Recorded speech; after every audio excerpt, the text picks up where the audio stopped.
देखा एक ख्वाब तो ये सिलसिले हुए। वो 70 का दशक था जब सिनेमा हॉल के बाहर अमिताभ बच्चन के पोस्टर लगते ही भीड़ से सिनेमा हॉल भर जाया करते थे। पोस्टर लगते ही हाउसफुल का बोर्ड लगा दिया जाता था। बिग बी का स्टारडम अपनी चरम सीमा पर था और उस चमकते आकाश में एक और नाम था, रेखा। रेखा जो सिर्फ एक अभिनेत्री नहीं थी बल्कि एक रहस्य थी, एक पहेली जिसे हर कोई सुलझाना चाहता था, लेकिन शायद वो खुद भी नहीं चाहती थी कि कोई उन्हें पूरी तरह समझ पाए। रेखा और अमिताभ की पहली मुलाकात एक आम शूटिंग सेट पर हुई थी। फिल्म थी दो अनजाने। शॉट के बीच में दोनों ने एक दूसरे को देखा और जैसे स्क्रीन पर केमिस्ट्री नहीं, कोई कशिश नजर आई। धीरे धीरे उनके सीन में कुछ ऐसा था जो कैमरे की आंख उसको देख नहीं पाती थी। कुछ था जो डायलॉग्स में नहीं था पर हर खामोशी में झलकता था। कहा जाता है कि इस फिल्म की शूटिंग के दौरान रेखा और अमिताभ एक दूसरे को बेहतर समझने लगे। वो मजाक करते, साथ लंच करते और धीरे धीरे वो लम्हे एक आदत बनते चले गए। पर उस आदत की एक उलझन थी। अमिताभ उस वक्त जया बच्चन से शादी कर चुके थे और रेखा अपने दिल की बात किसी से नहीं कहती थी। फिर भी फिल्में बनती रहीं। मुकद्दर का सिकंदर, गंगा की सौगंध, मिस्टर नटवरलाल, सुहाग और हर कहानी में उनकी जोड़ी जादू बिखेरती रही। कभी पर्दे पर वो एक दो प्रेमी थे, कभी बिछड़े यार, लेकिन पर्दे के पीछे कोई नहीं जानता था, या शायद सब जानते थे लेकिन कुछ कहते नहीं थे। मीडिया में अफवाहें उड़ने लगी थी। एक दूसरे की नज़रों में जो बात थी वो छुपी नहीं रही, लेकिन ना अमिताभ कुछ कहते ना रेखा। एक इंटरव्यू में रेखा ने बस मुस्कुराकर इतना कहा था, लोग चाहे जो सोच सकते हैं, मैं तो सिर्फ अपना काम कर रही हूँ। लेकिन फिर वो वक्त भी आया जब इन अफवाहों को आग मिल गई। 1981 में एक पार्टी में रेखा पहुंची, मांग में सिंदूर, हाथों में चूड़ियाँ, एक साड़ी में लिपटी हुई। पूरे बॉलीवुड ने देखा। वो शादीशुदा लग रही थी और बस सब कुछ थम गया। किससे शादी की, कब की, किसी को नहीं पता।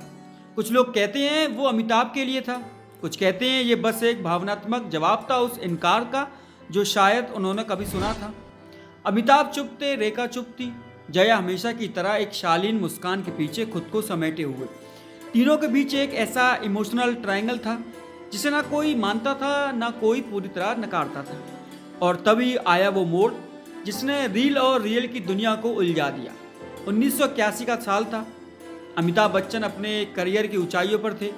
हर फिल्म हिट, हर किरदार अमर। उसी साल यश चोपड़ा ने एक फिल्म की घोषणा की। नाम था सिलसिला।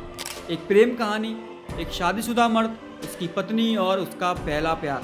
कहानी आम नहीं थी और इससे भी ज़्यादा अजीब लगने वाली थी इस फिल्म की कास्टिंग का वो निर्णय। यश चोपड़ा ने इस फिल्म में 3 किरदारों के लिए अमिताभ बच्चन, जया बच्चन और रेखा को साइन किया। पूरे इंडस्ट्री में सन्नाटा छा गया। क्या सच में ये तीनों एक ही स्क्रीन पर साथ होंगे? क्या वो मोहब्बत जो कभी पर्दे के पीछे सुर्खियों में रही अब पर्दे पर खुलकर बोलेगी? लोगों ने पूछा, क्या ये फिल्म है या किसी अधूरे रिश्ते का फिल्मी इजहार? अमिताभ ने हाँ कहा, जया भी तैयार हो गई और रेखा, शायद उनके पास कहने को कुछ था पर उन्होंने सिर्फ शूटिंग डेट्स देखी और साइन कर दिया। सेट का पहला दिन था। तीनों मौजूद थे पर माहौल में सन्नाटा था। शॉट चल रहे थे पर सबकी निगाहें कैमरे से ज़्यादा एक दूसरे की आंखों में थी। अमिताभ और रेखा के बीच एक रोमांटिक सीन शूट होना था, लेकिन जया सामने बैठी थी। रेखा की आंखों में कुछ था जो किसी डायलॉग से नहीं कहा जा सकता था। कहते हैं उस सीन में रेखा की आंखें वाकई नम थी और जया बस दूर बैठकर देख रही थी, चुपचाप, कहीं भीतर शायद उनका दिल भी चुपचाप टूट रहा था। किसी ने पूछा, क्या ये एक्टिंग थी या फिर जिंदगी का वो पल जो कैमरे की रील में कैद हो गया हमेशा के लिए? रेखा ने एक बार कहा था, सिलसिला वो फिल्म थी जो मैंने दिल से की, क्योंकि उस किरदार में मैं खुद को महसूस करती थी और शायद इसलिए ये फिल्म उन लाखों लोगों के लिए एक मौन प्रेम कथा बन गई जो कहना तो बहुत कुछ चाहते हैं पर कह नहीं पाते। सिलसिला की शूटिंग पूरी हुई लेकिन साथ में कुछ और भी खत्म हो गया। फिल्म तो रिलीज हुई, लोगों ने देखी, सराही, पर पर्दे के पीछे की खामोशी कहीं ज़्यादा गूंजने लगी। रेखा और अमिताभ, जिनकी केमिस्ट्री कभी लोगों के दिलों की धड़कन हुआ करती थी, अब अचानक अलग हो गए। कोई प्रेस कॉन्फ्रेंस नहीं, कोई ऑफिशियल ब्रेकअप नहीं, बस एक दिन रेखा की ज़िंदगी से अमिताभ चले गए। लोग कहते हैं सिलसिला उनके रिश्ते का आखिरी चैप्टर था। रेखा फिर भी मुस्कुराती रहीं। फिल्म दर फिल्म करती रहीं, पर उनकी आंखों में अब एक ऐसे इंसान की परछाई दिखने लगी जो उनके पास होकर भी उनके पास नहीं था। अमिताभ अपने करियर में व्यस्त हो गए। जया के साथ पारिवारिक रिश्ता आगे बढ़ता चला गया, मगर जब भी रेखा किसी अवार्ड शो में दिखती और अमिताभ वहीं मंच पर मौजूद होते तो कुछ पलों की दूरी हजारों सवालों से भरी होती थी। कई साल बाद एक अवार्ड शो में रेखा ने मंच से कहा, मैं अमिताभ को थैंक्स नहीं कह सकती क्योंकि वो कभी मेरे थे ही नहीं।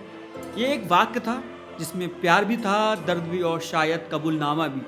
सिलसिला के बाद अमिताभ और रेखा ने कभी साथ काम नहीं किया, कभी एक फ्रेम में नजर नहीं आए।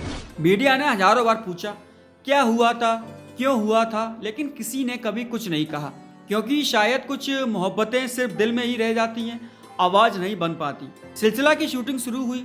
अमिताभ बच्चन, रेखा और जया बच्चन तीनों एक ही फ्रेम में एक ही कहानी का हिस्सा बन चुके थे। ये वही फिल्म थी जो न सिर्फ उनके किरदारों की कहानी कह रही थी, बल्कि कुछ ऐसा भी बयां कर रही थी जो शायद तीनों के दिलों में दबा था और जिसे पूरी दुनिया महसूस कर रही थी। अमिताभ और रेखा के बीच की केमिस्ट्री अब कैमरे से नहीं, जिंदगी से निकली हुई लगती थी। उनके डायलॉग्स में एक दर्द था, जैसे ये सिर्फ एक्टिंग नहीं। जया बच्चन के साथ के सीन एक ऐसी महिला का चेहरा दिखाते हैं जो जानती है कि उसका पति उससे दूर जा रहा है, फिर भी उसे थामे रखना चाहती है। फिल्म में जिस तरह रेखा यानी चांदनी की एंट्री होती है, वो किसी पुराने जख्म के फिर से खुल जाने जैसा एहसास देती है। सिलसिला सिर्फ एक स्क्रिप्ट नहीं थी, ये उन तीन जिंदगियों का प्रतिबिंब बन गई थी जिनकी कहानियां शायद कभी खुलकर नहीं कही गई। रेखा और अमिताभ के कुछ सीन इतने पर्सनल लगते थे, कई बार ऐसा लगता था कि कैमरे के सामने दो किरदार नहीं बल्कि दो अधूरी मोहब्बतें बोल रही हैं, जिन्हें दुनिया ने छीन लिया था पर दिलों ने अब तक नहीं छोड़ा था। और ये सब जया बच्चन के सामने हो रहा था। उस वक्त उनकी खामोशी कहती थी कि जो औरत चुप रहती है वो टूट जाती है, बस अंदर ही अंदर बहुत कुछ सह जाती है। सिलसिला अपने नाम की तरह ही एक ऐसा सिलसिला बन गई जिसने पर्दे के पीछे की कहानी को पर्दे पर उतार दिया।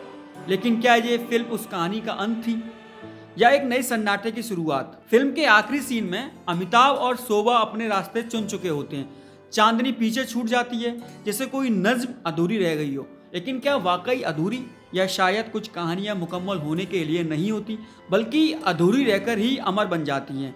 सिलसिला कोई साधारण फिल्म नहीं थी, ये वो चुप्पी थी जो अक्सर दिलों में बोलती है, वो मोहब्बत जिसे जुबान कभी मिली ही नहीं। अमिताभ और रेखा की ये कहानी पर्दे पर जितनी सजीव लगी, असल जिंदगी में उतनी ही रहस्यमय ही रही।